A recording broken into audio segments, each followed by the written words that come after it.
शंकराचार्यांनी त्याची निरुक्ती वैश्वानरची दिलेली. आता हे सगळ्याचे आपण असं बऱ्याचदा पाहतो की थिसिसमध्ये काय असतं की व्युत्पत्ती निरुक्ती वगैरे असं काही वेळा तर काय असतं, काही लोकांनी काय केलंय की व्युत्पत्ती निरुक्ती म्हणून त्याच्याखाली जे काय लिहिलेलं आहे ते सगळंच्या सगळंच तिथे लिहून काढलेलं असतं. त्यांना काय कळलेलं नसतं की कशासाठी दिलेलं आहे म्हणून थोडं लिहून काढले सगळे चालत. त्यातल्या काही गोष्टी अशा असतात की ज्याचा त्या शब्दाशी खरं काही संबंधच नसतो, त्यांनी ते शब्द वेगळ्या अर्थाने आलेले असं सांगण्यासाठी काही ओळी लिहिलेले असतात, ते तो लिहून काढतो असं असतं. म्हणून इथे मी काय केलेलं आहे की मी माझ्या थिसिसमध्ये असं केलेलं आहे की ती व्युत्पत्ती निरुक्ती आणि पर्यायी नावं की जे त्यातनं संकल्पना काय कळली आपल्याला त्याचंच थोडक्यात समरी लिहिली आहे. तर त्याची जी व्युत्पत्ती आलेली आहे त्यातनं आपल्याला काय कळतं की अग्नी हे असं तत्व आहे की जे सर्वव्यापी आहे, सगळीकडे पोहोचू शकतं आणि ते सर्व बाकीच्या गोष्टींना त्याच्यामध्ये परिणाम घडवून आणू शकतं. त्याच्यामध्ये ऊर्ध्वगमन ही मुख्य शक्ती आहे त्याच्यामध्ये, आणि तो अग्नी हा पोचतो वेगळ्या वेगळ्या दुसऱ्या गोष्टींकडे, त्यांना आत्मसात करतो आणि तो वाढत जातो असं दिलेलं आहे. आता तसंच हे सगळ्या पर्यायी नावांची यादी इथे दिलेली नाही, पण या पर्यायी नावांवरनं काय कळतं आपल्याला, त्या वेगळ्या पर्यायी नावांवरनं की अग्नी हा धारण करतो, तो शरीराला नाश पाहू देत नाही, तो वेगळ्या वेगळ्या गोष्टींना शुद्ध बनवतो. अग्नीला त्याला आश्रय असा एक पर्याय आलेला आहे, त्याच्याविषयी आपण पुढे बघूया. त्याला प्रकट होण्यासाठी कुठल्या तरी आश्रयाची आवश्यकता असते, तो स्वतंत्ररित्या प्रकट होत नाही असं त्याच्यातनं सूचित केलेलं आहे. उष्मा आणि प्रकाश हे त्याचे दोन मुख्य रूप आपल्याला आढळतात. आता अग्नीविषयी जे खूप संदर्भ आलेले आहेत वेदकाळापासूनचे, त्याच्यातनं काही फार महत्वाचे मुद्दे फक्त इथे मी मांडलेले आहेत आणि सगळे संदर्भ आणि त्याचं विवेचन. आता मगाशीच मी सांगितलं की 1500 संदर्भ आहेत, म्हणजे मग आपल्याला सिरीज ऑफ लेक्चर्स ठेवावे लागेल, पण तसं नाही करता येणार. म्हणून थोडे काही संदर्भ आणि इथे मांडलेले आहेत आणि त्याच्याविषयी काही वाक्य इथे दिलेले आहेत फक्त. अग्नी महाभूताचं स्वरूप कसं आहे करण्यासाठीच. तर अग्नी हा आपल्याला माहितीच आहे की तो वेगळ्या वेगळ्या गोष्टींमध्ये परिणाम घडवून आणतो. पण याच्यासाठी इथे आलेलं आहे की विभवनशील असतो तो, अशा प्रकारे. हे वेदांमधले संदर्भ आहेत, बरेचसे ऋग्वेदातले आणि काही अथर्ववेदातले असे संदर्भ आहेत. म्हणून ते सगळे टाईप करायला सुद्धा कठीण आहे. मुळात आपल्याला कळायला पण फार अवघड आहे, त्याच्या भाष्याच्या आधारेच ते कळले, कारण त्यातलं जे भाष्य आहे त्यातलं संस्कृत आपल्याला थोडंसं कळलं. म्हणजे मुळात आपल्याला संस्कृत सगळं खूप कळतं असे आपण दावा करू शकत नाही, पण त्या वेदांमधलं जे संस्कृत आहे ते तर आपल्याला कळणं आणखी अवघड गोष्ट आहे. त्यामुळे त्याचं जे भाष्य आहे सायण भाष्य आणि यजुर्वेदावर मुवट आणि महिधर यांचं भाष्य आणि अथर्ववेदावर पण पुन्हा सायण भाष्य, याच्या आधाराने जे कळलं ते इथे लिहिलेलं आहे. अग्नी हा विश्वातल्या प्रत्येक कणाकणामध्ये विद्यमान असतो आणि त्यामुळे त्याला वेगवेगळी नावं प्राप्त होतात. म्हणून मी काय केलंय, ते टाईप करणं सुद्धा बऱ्याच वेळाचं काम आहे. म्हणून मी जे त्यावेळेला लिहून काढलेले संदर्भ होते ते डायरेक्ट त्याचे फोटोज काढून इकडे टाकलेले आहेत, ते तुम्ही तेवढा ऍडजस्ट करायला पाहिजे.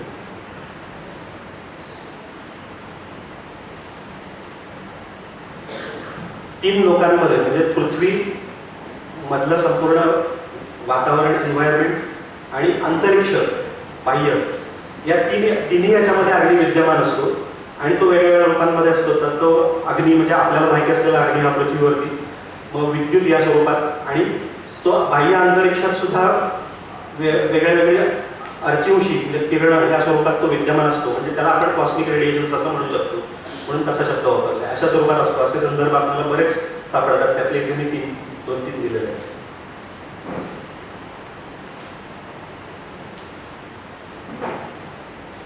मगाशी म्हटलं तसं आश्रयाश तो असतो, तर त्याच्यामध्ये असा संदर्भ आलेला की मुख्यत्वे पृथ्वी हे त्याचं अधिष्ठान असतं. म्हणून अग्नी पृथ्वीव्यावशी असा अथर्ववेदामध्ये आलेला आहे.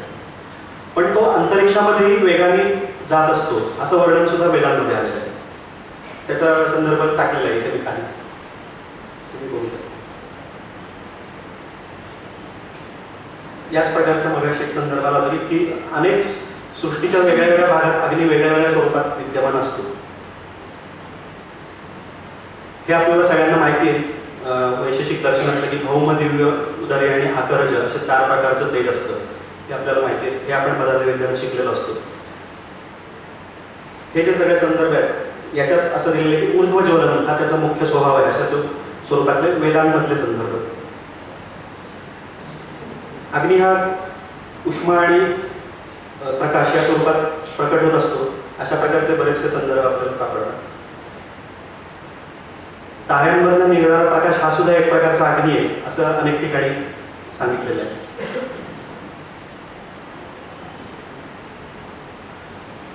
ते हा जो पंचमहाभूतांचा तशा प्रकारे अभ्यास केला मी, त्याच्यात मला एक गोष्ट लक्षात आली की पंचमहाभूत म्हणजे नक्की काय आहे आणि त्यांचं स्वरूप कसं आहे याच्याविषयी आयुर्वेदात जेवढी माहिती आहे ती एकूण माहितीच्या 10% सुद्धा नसेल.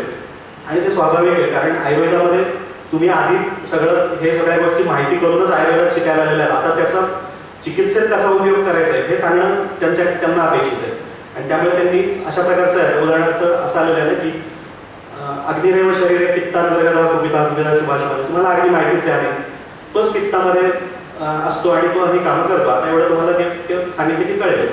सोमएव शरीरे श्लेष्मांतर्गत, मग तुम्हाला सोम माहितीच आहे आधी, तर तोच सोम कफापातच्या स्वरूपात शरीरात विद्यमान असतो आणि तो अशी कामं करतो. आता तुम्हाला कळलं सगळं, असं त्यांचं म्हणणं दिसतं. पण आपल्याला सोम म्हणजे काय ते माहीत नसल्यामुळे आपल्याला कळलं नसं होतं ते.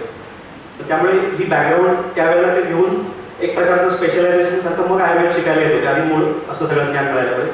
त्यामुळे त्यांना हे सोपं जात होतं. आता आपल्याला जर ते कळायचं असेल म्हणून जी गंगाधर राय यांची टीका आहे ती आयुर्वेदाचे मौलिक सिद्धांत जे आहे म्हणजे बेसिक नसतं त्याच्यासाठी अत्यंत महत्त्वाची टीका आहे.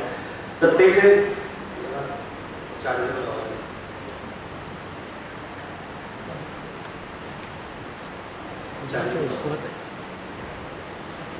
तर ते गंगाधर राय जेव्हा शिकत होते त्यांच्या गुरूंकडे तेव्हा ते स्वतः आयुर्वेद शिकायचे आणि मग जेव्हा मोकळा वेळ असेल तेव्हा बाकीच्या त्यांच्या गुरुबंधूंना वेदांग वगैरे याच्याविषयी शिकवायचे एकीकडे. तर त्यांनी जी त्यांची टीका दिलेली आहे त्याच्यात वेद आणि उपनिषद यांचे संदर्भ घेऊन सगळ्या गोष्टींचं स्पष्टीकरण दिलेलं आहे. त्यांनी ही वेगळीच गोष्ट आहे ती आपल्याला आवडो किंवा आवडो, पण त्यांनी वाघभटांचा उल्लेख केलेला आहे पुढे. त्यांच्यामध्ये वाघभट हे ऋषी नाही गंगाधर यांच्यामध्ये, त्यांनी फक्त सुश्रुतांचाच उल्लेख केलेला आहे. ते म्हणले की जे आर्ष आहे तेच फक्त लिहा, म्हणून त्यांनी वेद उपनिषद आणि ते ज्यांना ऋषी मानत होते त्यांचंच फक्त त्यांनी संदर्भ उद्धृत केलेले आहेत फक्त. तर थोडक्यात काय की त्यांनी तिथे तसंही केलेलं. आता म्हणजे विस्ताराचा विषय असल्यामुळे त्याच्यात नाही सांगत, पण आपण हे जेव्हा वाचतो की वाताची जी कार्य आपण वाचतो की नक्षत्र ग्रहगणानं संतानगती विधान वगैरे वगैरे, तेव्हा आपल्याला प्रश्न पडतो की आपल्याला असं वाटत असतं की वायू म्हणजे वारा, तर वाऱ्यामुळे नक्षत्र ग्रहगणांची गती नियंत्रित होते हे का प्रकारे. मग आपल्याला हे सगळे जे वेदांची बॅकग्राऊंड लक्षात घेतली तर असं लक्षात येतं की 49 प्रकारचे बाह्यसृष्टीत वायू सांगितलेले आहेत.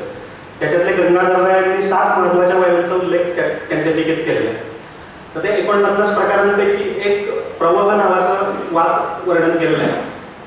त्याच्याविषयी जास्त वर्णन मला सूर्य सिद्धांत हा जो ग्रंथ आहे त्याच्यात मिळालं. म्हणजे मी पंचमहाभूतांच्या संदर्भात जे काही सापडेल ते कुठल्याही पुस्तकातून शोधून काढायचं असं ठेवलेलं होतं. शक्यतो लायब्ररीतली तिथे जेवढी पुस्तकं होती जामनगरला म्हणजे काय लाखात होती ती, शक्यतो ती सगळी वाचायची असं ठरवलं होतं. त्यातलं पंचमहाभूतांचं जे काय सापडेल ते घ्यायचं, मग जेवढं शक्य झालं तेवढं केलं. त्याच्यातलं ज्योतिष म्हणून जो सेक्शन होता तो ज्योतिष म्हणजे भविष्य जाणण्याचा माणसाचा उपाय अशा स्वरूपात नाही, तो भविष्य म्हणजे खगोल विज्ञान या स्वरूपातलं जे आहे त्याच्या संदर्भातला एक सेक्शन होता.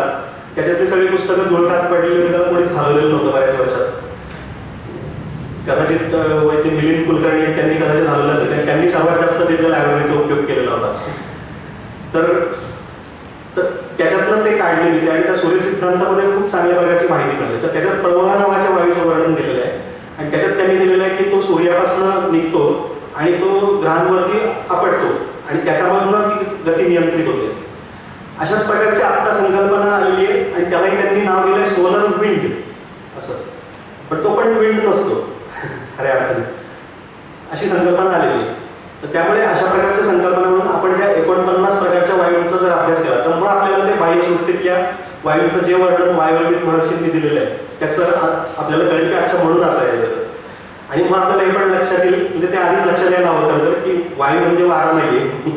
पण पुष्कळ वेळा असं आपल्याला शिकवलं जातं की पंचमहाभूत म्हणजे काय, तर आग पाणी वारा वगैरे असं आपल्याला शिकवलं जातं. ही त्यांची एक रूप आहेत आपल्याला दिसणार, पण हे म्हणजेच की महाभूत असं नाही खरं म्हणजे.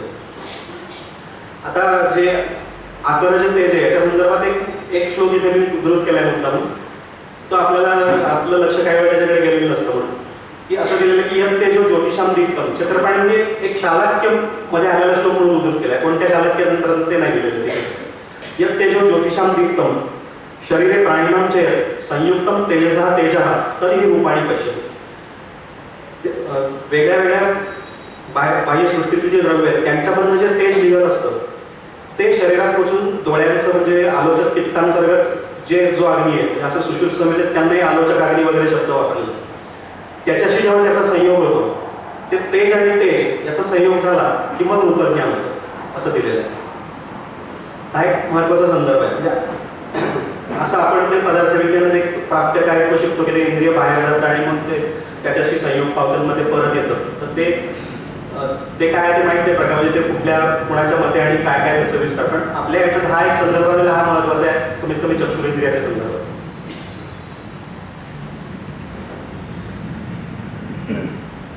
त्याचं पार्टिकल आणि वेव्ह असं आताच्या परिभाषेत आपण शब्द वापरतोय अशा स्वरूपातलं वर्णन आलेलं आहे या प्राचीन संदर्भामध्ये. म्हणजे उदाहरणार्थ हे पहा की ज्योती तेजस संगम. तेज हा अग्नीच्या सूक्ष्मतम भागाला असं वेदांमध्ये काही ठिकाणी शब्द आणि उपनिषदांमध्ये वापरलेला आहे. म्हणजे आता पुढे येते की प्रश्नोपनिषदात म्हणले तेजसचं तेजो मात्राचं असं एक आलेलं आहे. तर ते तेजस संगम ते छोट्या छोट्या कणांचा एकत्र समुदाय असं म्हटलेलं आहे. आणि अर्चिंशी या स्वरूपात पण त्याचं वर्णन केलेलं आहे. हे अर्चिंशी या स्वरूपातलं वर्णन, तेज या स्वरूपात आता मी म्हटलं तो उल्लेख केला.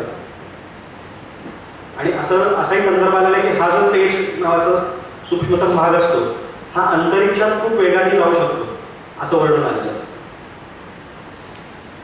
मग आता आपल्याला जे म्हणून तुलना आपण नाही करायची. म्हणजे मी सुरुवातीला जेव्हा वाचलं तेव्हा असं ठरवलं की आपल्याला हे मॉडर्न काही माहिती नाही असं समजून आपण वाचायचं पहिल्यांदा आणि मग बघायचं की आता मॉडर्न याच्यामध्ये काय केलेलं आहे.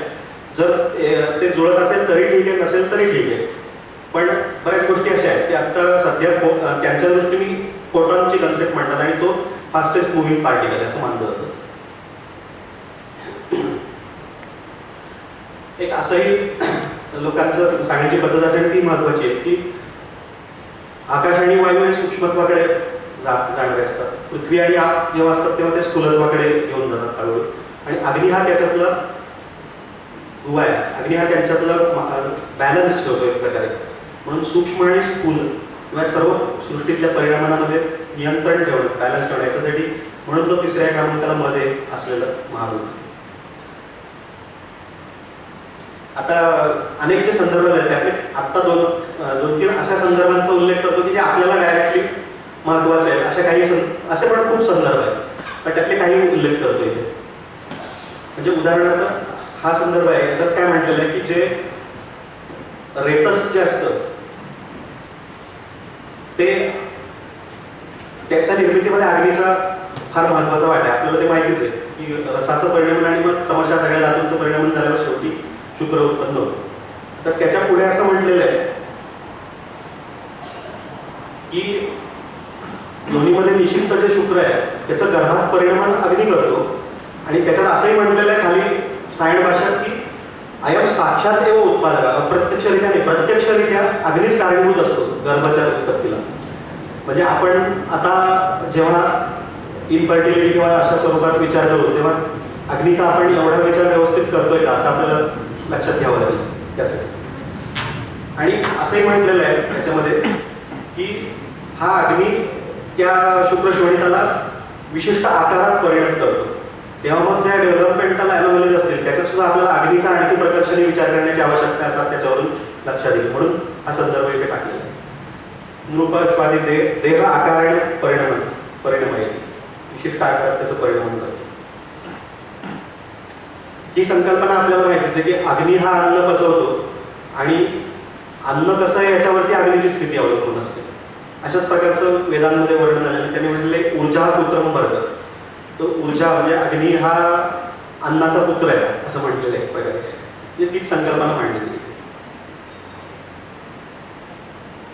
आता हा जो संदर्भ आहे तर अशा प्रकारचं एक इथे हे वेदांमधला संदर्भ आहे आणि अशाच प्रकारचं बृहदारण्यक उपनिषद आणि आणखी काही उपनिषदांमध्ये असं प्रकरण आलेलं आहे की अन्न आणि अन्नाद अशा स्वरूपात सगळ्या गोष्टींचं वर्णन केलं आहे. म्हणजे कशापासून काय बनतं हे आपल्याला संदर्भात आपल्या मनावर ठसावं यासाठी अशा प्रकारचा शब्दप्रयोग करून अन्न आणि अन्नाद असं वर्णन केलं. तर त्याच्यात असं दिलेलं आहे की सोम हे अन्न आहे आणि अग्नी हा अन्नाद आहे असं वर्णन आलं. आपण त्याच्या संदर्भात काही महत्व नंतर पुढे बघूया. आता हा जो वेदांमधला संदर्भ आहे याच्यात आपल्याला माहिती आहे आणि त्याच्यात म्हणून सायण भाष्यामध्ये आपल्याला जो माहिती असलेला हा पाणिनीय याच्यातला श्लोक आहे तो पण उद्धृत केलेला आहे. मनत काय अग्नी महांती असा संदर्भ वेदांमध्ये आलेला आहे की वाचेची उत्पत्ती जी आहे ती अग्नीमुळे होत असते असं दिलेलं आहे. आणि त्यामुळे आपल्याला हा जो श्लोक आहे याच्यावरनं आपल्याला हे तर माहितीच आहे की मनत काय अग्नी महांती सप्रयती मारुतम आणि मारुतस पूरसी जलन मंत्रम चरिती स्वर. त्यामुळे ज्या मुलांना बोलता येत नसतं मुलांना किंवा मोठी माणसं सुद्धा पण मुलांना जी मुलं बोलतच नसतात किंवा जी अडखळत बोलत असतात चाचरत बोलत असतात अशा मुलांच्या मध्ये या सगळ्या घटकांचा विचार करणं आवश्यक आहे. मन अग्नी आणि वात हे मुख्यत्वे. तर त्याच्यामध्ये अग्नीचा विचार हा खूप महत्त्वाचा ठरतो आणि आता मी जिथे प्रॅक्टिस करतोय तिथे अग्नीचा विचार आणखीनच खूप महत्त्वाचा ठरतो कारण तिथे अग्निमान्य निर्माण होणं ही फार तिथे एक मोठी घटना आहे. कारण तिथे दमट हवेमुळे अग्निमंद होणं ही सतत प्रक्रिया चालू असते. म्हणजे एक प्रकारे 5 महिने जवळजवळ पाऊस चालू असतो. त्यामुळे पावसाळ्यात जी दोषांची स्थिती सांगितलेली किंवा शरीरावरती त्याचे जे परिणाम सांगितलेले ते तिथे 5 महिने तर प्राकर्षणी असतातच. पण इतर काळात तिथे जे हवामान असतं म्हणजे दमट तसं इथे जे पावसाळ्यात जसं असतं तसंच असतं ते नंतर. त्यामुळे थोड्या आधी फरकाने वर्षा ऋतूचा जो प्रभाव शरीरावर सांगितलेला आहे याचा विचार वर्षभर करत राहायचा हे तिथे गेल्यानंतर तिथल्या संप्राप्त्यांचा अभ्यास करत असताना महत्त्वाची गोष्ट लक्षात आली. आणि एक प्रकारे पाणीच शरीराच्या संपर्कात आहे आणि त्यामुळे अग्नीला ते सतत सप्रेस करत राहणार आहे आणि त्यामुळे अग्नी मंद होण्याची तिथे टेंडन्सी आहे असं लक्षात घेऊन तिथल्या चालीरीती पण अशा प्रकारच्या आहेत की तिथे कुठेही घरात गेलं तर पहिल्यांदा गरम पाणी प्यायला देतात कारण कफ उत्पन्न होण्याची पण टेंडन्सी असते. अशा सगळ्या गोष्टी लक्षात घेऊन त्यामुळे तिथे अग्नीचा विचार खूपच करावा लागतो. म्हणजे मग आपल्याला तिथे हे कळतं म्हणजे साधे विचारलं की ज्याला कोणाला डायरेक्टली गृहण आपण दिलं ना समजा विदारी गोष्टीमधून किंवा असं काही आपण त्याला चांगलं बल्य गृहण म्हणून किंवा वृक्ष म्हणून अशी औषधं दिली लगेच त्याला काहीतरी आता डोकं जड वाटतंय शहार आल्यासारखं वाटतंय अंगावर ताप येईल की काय असं वाटतंय सर्दी झाली काहीतरी म्हणजे त्याला त्याचा तो अग्नी किंवा धातू अग्नी तेवढा बलवान नसतो ते त्याची खात्री करावी लागते. आणि मग हे लक्षात आलं असं विचार करताना म्हणजे की याला काय करावं तर मग लक्षात आलं की हे च्यवनप्राश किंवा आपण जे अशा प्रकारचे अवलेह किंवा या ज्या गृहण आणि बल्य म्हणून संकल्पना आहे याच्यामध्ये सगळ्यामध्ये काही असे प्रक्षेप घातलेले आहेत की जे अग्नी आणि धातुअग्नींचं कार्य चांगलं ठेवलेलं आणि स्रोतरोध नाही निर्माण होत देणार अशा प्रकारचं त्याचं घातलेले आपल्याला सापडतं. मग हीच संकल्पना वापरायची त्या लोकांना देताना हे लक्षात. मग त्याच्यामध्ये आपण मग कृमींचं पण असतं म्हणून मग आता त्याच्याबद्दल विचार करायचा म्हणून काय करायचं की त्याच्याबरोबर थोडासा कर्पूर घालून द्यायचा त्याच्यात म्हणजे त्याच्यामुळे अग्नी पण मंद होते कृमी उत्पन्न होत नाही तर लगेच मधुर रस दिला की पुन्हा कृमी उत्पन्न व्हायला सुरुवात असं काही लोकांमध्ये असतं म्हणजे बऱ्याच लोकांमध्ये असतं काही नाही. म्हणजे थोडक्यात काय की तिथे मी असं काही वेळा सांगितलं की दिवसभरात समजा एक 50-60 आपण पेशंट असे बघितले सगळे तर त्यातले असे आपल्याला 4 ते 5 असे पेशंट सापडू शकतात की ज्यांना कृमींचा विचार करण्याची गरज नसते असे 4 ते 5 सापडू शकतात. बाकीच्या सगळ्यांमध्ये स्वर्गात करायची गरज असते. हा एक त्यातला भाग आहे. तर त्यामुळे तिथे हे खूप महत्त्वाचं ठरतं. त्यामुळे अशी पुष्कळ मुलांच्या केसेस मुलांच्या मुलींच्या म्हणजे छोट्या केसेस झाल्या की जे नंतर बोलायला लागले. तर तशा मी खरं म्हणजे काही केसेस पण आता पण हा तिथला मी केसेस आता इथे शोधून टाकणार होतो पण ते जमलेलं नाही. मग त्याच्यामध्ये अग्नीचा विचार करून चिकित्सा केल्यानंतर पहिल्यांदा जाठराग्नी आणि मग धातुअग्नीचं परिणाम करण्यासाठी पहिल्यांदा असं धातुअग्नीपासून सुरुवात करायची म्हणून त्यांना लघुमालिनी वसंत वगैरे सुरू केलं पुढे की त्याच्यातच त्यानंतर ती बोलायला लागतात. 4 वर्ष 5 वर्षाचं झालं तरी बोलत नाही अशी मुलं पण बोलायला लागली आणि किती दिवसात 1-1.5 महिन्याच्या आत ती बोलायला लागली म्हणजे चांगलं बोलायला लागली 1-1.5 महिन्याच्या थोडं लगेचच बोलायला लागली इतका फरक पडतो लगेच. मग त्या संदर्भात मी केस शोधत होतो त्याच्यात मला काही दुसरी पण एक वेगळ्याच प्रकारची केस सापडली म्हणजे ती अग्नीच्या संदर्भात पण फार वेगळ्या प्रकारची. ती जे अशा प्रकारचं आहे की दातार गुरुजींचं जे गोवर कांजिण्या पुस्तक तुम्ही वाचलेलं असेल आणि त्याच्यातून तुम्हाला एक संकल्पना कळलेली असेल की जे त्यातनं जे लीन होऊन राहिलेलं पित्त आणि त्याच्या अंतर्गत उष्मा जो असतो त्याच्यामुळे त्याला ते वृक्ष तेजसा ग्रंथात शब्द वापरले आणि त्याला ते क्षारधर्मी असं म्हणायचं. तर त्याच्यामुळे त्यांच्या शब्दात इंद्रिय होरपळतात त्याच्यामुळे. तर अशा प्रकारची मला आता ते शोधताना एक केस सापडली की 4 वर्षाची झाली तरी बोलत नव्हती ती मुलगी, आणि तिला रिटायर्ड मुलांच्या शाळेत घालायचं असं जवळजवळ निश्चित झालं होतं. पण तेवढ्यात ते इकडे आले, मग त्याच्यात बघितलं तर तिला खूप वेळा ताप आणि अशा प्रकारचं येऊन गेलेलं होतं परत परत, आणि त्यातनं जे लीन होऊन राहिलेली जी उष्णता आहे शरीरातली त्याच्यामुळे हे झालेलं आहे. असं लक्षात घेऊन तिला प्रवाळ, माक्षिक, नंतर पद्मक वगैरे अशा प्रकारची पुढे ही औषधं दिल्यानंतर ती पहिल्या 10 दिवसातच थोडं थोडं बोलायला सुरुवात केली तिने, आणि त्यानंतर जवळजवळ 1 महिन्यात ती स्पष्ट बोलायला लागली. आता त्याच्या पुढची गोष्ट अशी आहे की काही महिन्यानंतर तिचे आईवडील तिला घेऊन आले की किती बोलते होई म्हणजे ते नियंत्रण करायला काही नाही कमायचं काही औषध नाही. आता काय उपाय नाही, तुम्हीच म्हणत होतं बोलत नाही, आता तुम्हाला ते ऐकून घ्यावं लागेल. तर असं आहे. तर इतक्या लवकर त्याच्यात फरक पडू शकतो, म्हणजे आपला विचार बरोबर आला तर बरोबर असेल तर इतक्यात लवकर फरक दिसायला लागू शकतात त्याच्यामध्ये.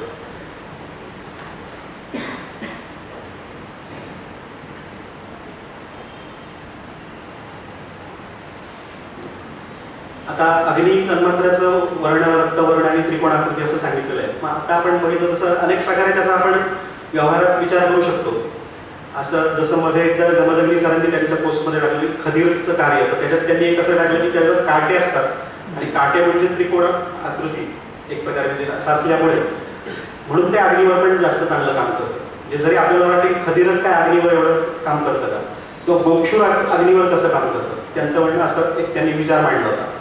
अशा प्रकारे आपण ह्या संकल्पनांचा कितीतरी प्रकारे उपयोग करू शकतो. त्यातलं मी आत्ता एक त्याचा असं गेले काही वर्ष उपक्रम केलेला आहे त्याच्यामध्ये की शरीराचे असा त्याच्यात एमडीचा जो थिसिस होता त्याच्यातही काही असे स्टडीज घेतलेले होते, पण नंतर असा एक विचार आला की शरीरातले वेगळे वेगळे जे अवयव किंवा शरीरातले भाग आहेत त्यांचे आकार आहेत, त्याचा सुद्धा काही असा संबंध आहे का, जसं आत्ता दातांचं म्हटलं मला, तसं नाकाचा संबंध अग्नीशी येईल मग, कारण शंकवाकृती त्रिकोणाकृती आहे जवळजवळ, त्यामुळे त्याचा संबंध येईल. लाल रंगाचं नसतंय ठीक आहे, पण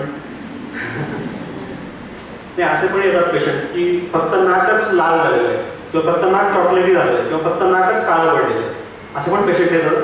फार आश्चर्यकारक असतं. किंवा फक्त तोंडच काळं पडलेलं आहे, म्हणजे काळं झालेलं असं नाही म्हणते, असे पण पेशंट येतात. असे काही चमत्कारिक आपल्याकडे केसेस असतात. तर म्हणून मग नाकाचं परीक्षण करायचं. तर त्याच्यातनं असं लक्षात आलं की त्याच्या जाठराग्नीचं तर ठीक आहे, पण आत्तापर्यंत त्याचं म्हणजे रस, रक्त, मांस आणि मेद या धातुअग्नींचं कार्य कसं चाललेलं आहे ते नाक बघितल्यानंतरच त्याचं कळतं पहिल्यांदा. म्हणजे त्याचं नाकाचा आकार त्याच्यात मग असं पण आहे एक की वेगळ्या वेगळ्या अंग प्रत्यंगांचं ज्योतिषाच्या पद्धतीने एक हे केलं जातं. त्याच्या संदर्भात सुद्धा एक पुस्तक आहे तसं, पण त्याचा तो भाग वेगळा आहे, तो वेगळ्या प्रकारचा अभ्यास आहे. तर त्याच्यातही त्यांनी नाकाचं त्यांच्या पद्धतीने वेगळं परीक्षण सांगितलं. म्हणजे नाक कसं असावं, त्याला धारदार असावं का मोठं असावं तर कसं असावं, तो एक वेगळाच भाग आहे. तर पण याच्यात असं सापडतं की नाकाचं संवृतत्व, विवृतत्व आणि नाकाचा शेंडा जो आहे, नाकाचा नासाग्र जो आहे त्याच्यामध्ये पृथुत्व जाड झालेलं असतं, आणि त्याच्यावरती अवभास, चमक आपल्याला एक प्रकारची दिसते. ती किती आहे आणि कशा प्रकारची, तर त्याच्यात काही लोकांमध्ये तेलकट रंगाचं दिसत असतं आणि भरपूर तेलकट दिसत असतं. आता ते तुम्हाला बघायचं असलं तर पहिल्यांदा प्रमेय, ज्यांना आपल्या दृष्टीने पण प्रमेय झालेले असे पाहिजे. प्रमेय डायबिटीज झालेलं त्याला प्रमेय असेलच असं नक्की नाही. तर त्यांचं नाक बघितलं तर तुम्हाला ते तेलकट रंगाचा एक त्या प्रकारचा अवभास तेल असं एक नाकावर दिसून येतो खूप मोठ्या प्रमाणात. त्याच्यामध्ये ते मेद धातुअग्नीची विकृती करण्यासाठी ते तुम्हाला सोपं पडेल. अशा प्रकारे त्याची ऑब्झर्वेशन्स, म्हणजे नुसतं ऑब्झर्व करून काय दिसतंय ते नोट करायला सुरुवात केली सुरुवातीला, आणि मग त्याच्यातनं काय कळतंय, काय हळूहळू काय आलं काही प्रमाणात. आता नाक बघितल्यावरच कळतं की याचं हा धातुअग्नी व्यवस्थित काम करत नाही, हे तर कळलेलंच आहे. बाकी आता बघूया पुढे हिस्ट्री घेऊन. तर त्यामुळे असंही आपण वेगवेगळ्या प्रकारे त्याचा उपयोग करू शकतो.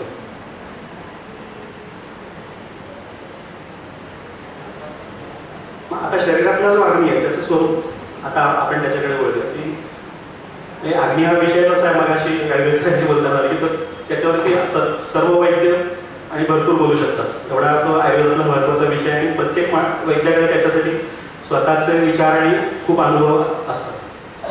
तर त्यामुळे इथे काही भाग असे मांडणार आहे त्याचे. तर अग्नी पृथ्वी अवश्य असं सांगितलेलं आहे, आणि आश्रयाश असतो, त्यामुळे तो कुठल्या आश्रयाने शरीरात प्रकट होतो हा अग्नी. तर पित्त आग्नेय आहे आणि त्यामुळे तो पित्तांतर्गत असतो, यात हे स्वाभाविकच आहे. तर पित्ताचं गुणांच्या आधाराने कुठल्या महाभूतांचं प्राधान्य आहे असं जर बघितलं तर आपल्याला हे दिसतं. तर त्याच्यामध्ये आपल्याला लक्षात येईल की मुळातच जे शरीरातल्या भावांचं वर्गीकरण आहे त्याच्यात पित्ताचं वर्गीकरण हे आग्नेय भावांमध्ये पण केलेलं आहे आणि आप्य भावांमध्ये पण केलेलं आहे. त्यामुळे त्याचं दोन्ही प्रकारचं स्वरूप असतं आणि म्हणून जे चरकचिकित्सास्थान 3 मध्ये वृक्षतेज असा संदर्भ आलेला आहे जीर्णज्वराच्या संदर्भात. त्याच्या टीकेत चक्रपाणींनी सद्रव आणि निर्द्रव पित्त अशा प्रकारचा उल्लेख केलेला आहे. त्यामुळे त्यांनी म्हटलं की 2 प्रकारचं पित्त असतं आणि त्यामुळे ते दोन्हीमध्ये वर्गीकरण असणं स्वाभाविकच आहे. त्यामुळे त्याला आपाचं पण त्याच्यामध्ये अंश असतो आणि पृथ्वीचाही अंश असतो, म्हणून ते योग्य अधिष्ठान आहे असं आपण आता म्हणू शकतो. आता आपाचा का अधिष्ठान असणं आवश्यक आहे, तर काही अशा वेगळ्याच गोष्टी आपल्याला या सगळ्या अभ्यासांमधून सापडतात की वेदांमध्ये असे 3 ते 4 ठिकाणी संदर्भ आलेले आहेत. त्यातले 1-2 मी आता टाकलेले आहेत की त्याच्यात असं म्हटलेलं आहे, असं रूपक स्वरूपात असं म्हटलेलं आहे की अग्नी पळायला लागला आणि तो आपामध्ये जाऊन लपून बसला आणि त्यामुळे त्याची सगळी गात्र संकुचित झाली आणि त्यानंतर जेव्हा त्याच्यातनं बाहेर आला तेव्हा तो आणखी बलवान होऊन बाहेर आला. अशा प्रकारची गोष्ट 3 ते 4 ठिकाणी सांगितलेली वेदांमध्ये. ती आपल्याला दिसते की स आणि लाय तसो अपहा प्रवेश होतो असं तैत्तिरीय संहितेतलं पण त्यांनी विस्तृत केलं आणि याच्यात पण असं म्हटलेलं आहे की पशुविव तनुकृतः संकुचितः गात्र आभूत, त्याचं संकुचित झालं. म्हणजे थोडक्यात या सगळ्या संदर्भातून आपल्याला काय लक्षात येतं की आपाच्या आवरणातनं जेव्हा अग्नी प्रकट होतो बाहेर तेव्हा तो आणखी बलवान झालेला असतो. ही आपल्यासाठी महत्वाची गोष्ट आहे आणि हे आपल्याला लक्षात आल्यानंतर मग आपल्याला वेगळ्या गोष्टींचं लक्षात यायला लागतं की मग लवण सर्वात उष्ण काय आहे, त्याच्यात पण तसंच आहे संदर्भ. मग शरद ऋतूत पित्त प्रभू होतो, ग्रीष्म ऋतूत का नाही सांगितलं तेवढा, इथे आपाच्या माध्यमातून प्रकट होतो म्हणून कदाचित तेवढा जास्त तो बलवान अग्नी असणार, म्हणून तो जास्त बलवान अग्नी असेल. अशा सगळ्या गोष्टींचं आपल्याला स्पष्टीकरण मिळू शकतात. आपाच्या माध्यमातून तो अग्नी प्रकट झाला की तो आणखी बलवान असतो, म्हणून आपाच्या आवरणात त्या अग्नीला पित्तांतर्गत ठेवलेलं आहे शरीरात. तो आणखी जास्त चांगलं काम करतो जेव्हा त्यातनं प्रकट होतो तेव्हा आणि त्याला नियंत्रितही केलं जातं. ते आपण पुढे बघूया. ते त्याच संदर्भात आलेला संदर्भ. शरीरातला जो अग्नी आहे त्याचं महत्व या श्लोकात सांगितलेलं आहे की जसं यज्ञामध्ये योग्य प्रकारची आहुती घातल्यानंतर त्याला जे पुण्य आणि जे सगळं मिळू शकतं, तसा हा शरीरातला जो अग्नी आहे याला सुद्धा एक यज्ञ समजून योग्य आहुती घातली गीता आहाराची तर त्या माणसाला तेवढंच पुण्य लागतं असं म्हणतात. तर शरीरात पित्तांतर्गत अग्नी असं स्वरूप ठेवलेलं आहे हे आपल्याला माहिती आहे. तर हेच गोष्ट वेगळ्या वेगळ्या लोकांनी वेगळ्या वेगळ्या पद्धतीने सांगितलेली आहे. तर भेद संहितेत असं म्हटलेलं आहे की नाभीमध्ये सोममंडल असतं आणि त्या सोममंडलाच्या मध्ये सूर्यमंडल असतं. मग इथे जे दिलेलं आहे त्यक्त द्रवत्वं पाकाळीकरण अनल शब्दितम, जेव्हा द्रवांश त्यातला कमी केला जातो, द्रवांश बाजूला चालला जातो तेव्हा तो अग्नी प्रकट होतो त्यातला आणि मग त्यावेळेला पित्त आणि अग्नीला एकच म्हणू शकतो आपण. नेहमीच पित्त आणि अग्नी एक असतं असं नाही. सुश्रुत संवेदेत जे लिहिलेलं आहे नाही पित्त व्यतिरेकात अन्य अग्नी उपलब्धते, मला वाटतं त्याचा अर्थ असा गेला की उपलब्धी. तुम्ही कधीही अग्नीला शोधायला गेला तर तो पित्ताच्या अंतर्गतच तुम्हाला सापडेल असा त्याचा अर्थ आहे. म्हणजे हा माणूस तुम्हाला या घरात राहतो, तुम्हाला त्याला भेटायचं असेल तर या घरी जायचं. तो घर आणि माणूस काही एकच नाही त्याचा अर्थ. तर तो नेहमी अग्नीला तुम्ही शोधायला गेलात कधी तर तो तुम्हाला पित्ताच्या अंतर्गतच सापडेल. या अर्थाने तो संदर्भ घ्यायला पाहिजे असं मला वाटतं की नाही पित्त व्यतिरेक अन्य अग्नी उपलब्धी या स्वरूपात घेतलं. टेक्निकली त्याच्यात फरक आहे. म्हणजे जेव्हा त्यक्त द्रवत्व होतं तेव्हा त्यांच्यात फार काही भेदच उरत नाही. म्हणून अग्नीचं शरीरातलं जे स्वरूप आहे ते अशा प्रकारचं आहे की आपण सोममंडलाच्या मध्ये सूर्यमंडल म्हणजे पित्तांतर्गत अग्नी. मग आपल्याला लक्षात येतं की लयबद्ध पद्धतीने विशिष्ट काळी आपाचं हे जे त्याच्यावरती आवरण ठेवून दिलेलं आहे ते कमी केलं जातं. त्यावेळेला तो अग्नी बालवान होऊन प्रकट बाहेर येतो, तो अन्न पचवतो. त्यानंतर ते पचन पूर्ण झाल्यानंतर त्याला पुन्हा नियंत्रित करणं आवश्यक असतं, नाहीतर तो पचवतच राहील. महारा पचती शिकी दोषानहार वर्जता पचती वगैरे पुढेच व्हायला लागेल सगळं. तसं होऊ नये म्हणून मग पुन्हा आपाचं प्राधान्य निर्माण होतं आणि पुन्हा आप बलवान बनतो आणि पुन्हा तो त्या अग्नीला वेढून टाकतो आणि त्याला पुन्हा नियंत्रित ठेवतो. अशा प्रकारे अग्नीच्या मध्ये दीप्ती आणि किंचित सार हे नॅचरल प्रक्रिया आहे. ते आता धातुअग्नीच्या संदर्भात आपण पुढे बोलूया. हे नॅचरली चालू असतं. म्हणजे कधी कधी अग्नी विशिष्ट वेळी जेव्हा अन्नाच्या पचनाची आवश्यकता असते तेव्हा तो अग्नी जास्त बलवान बनतो आणि मग आहाराचं पचवल्यानंतरच कायम असतो तेवढा बलवान राहते. मग त्याचं बल जरा नियंत्रित केलं जातं. या स्वरूपात त्याला नियंत्रणाखाली अशा प्रकारे ठेवलेलं आहे असं आपल्याला याच्यातलं या संदर्भातलं लक्षात येईल. म्हणून जेव्हा त्यातला द्रवांश कमी केला जातो तेव्हा मग त्याच्यात फरक नाही अशा अर्थाने वाघाटातला तो संदर्भ.